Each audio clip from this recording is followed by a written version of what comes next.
বার্তায় আমন্ত্রণ জানাচ্ছি আমি জান্নাতুন রুমি। শুনছিলেন শিরোনাম, এবার বিস্তারিত।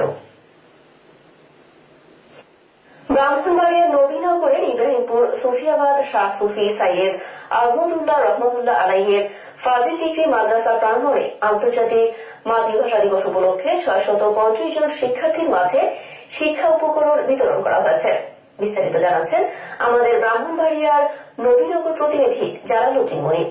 ব্রাহ্মণবাড়িয়ার নবীনগরে ইব্রাহিমপুর সুফিয়াবাদ শাহ সুফি সৈয়দ আজিমতুল্লাহ রহমতুল্লাহ আলাই ফাজিল মাদ্রাসা প্রাঙ্গণে আন্তর্জাতিক মাতৃভাষা দিবস উপলক্ষে এবং টেকসই উন্নয়ন ও শিক্ষার গুণগত মান বাস্তবায়নে ইউএনডিপি এবং ঢাকাস্থ জাতিসংঘের তথ্য কেন্দ্রের সাথে কাজ করে আসা দায়েমি ফাউন্ডেশনের উদ্যোগে সুফিয়াবাদ শাহ সুফি সৈয়দ আজিমতুল্লাহ রহমতুল্লাহ আলাই ফাজিল মাদ্রাসার শিক্ষার্থীদের মাঝে শিক্ষার উপকরণ বিতরণ করা হয়েছে।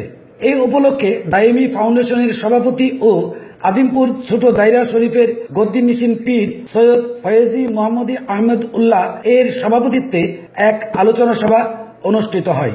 সভায় প্রধান অতিথি হিসেবে বক্তব্য রাখেন দায়েমি ফাউন্ডেশনের নির্বাহী পরিচালক আতায়ে দায়েম মাহমুদ উল্লাহ।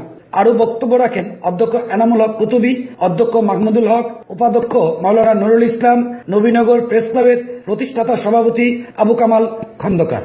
সভা শেষে শিক্ষার উপকরণ হিসেবে 635 জন শিক্ষার্থীকে একটি করে স্কুল ব্যাগ, খাতা, কলম, পেন্সিল, স্কেল সহ পেন্সিল বক্স প্রদান করা হয়।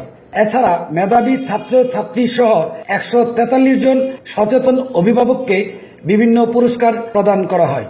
উদ্যোক্তারা জানান, ইব্রাহিমপুর ইউনিয়নে সকল প্রাইমারি স্কুলের আরো 4000 শিক্ষার্থীর মাঝে এই উপকরণ বিতরণ করা হবে।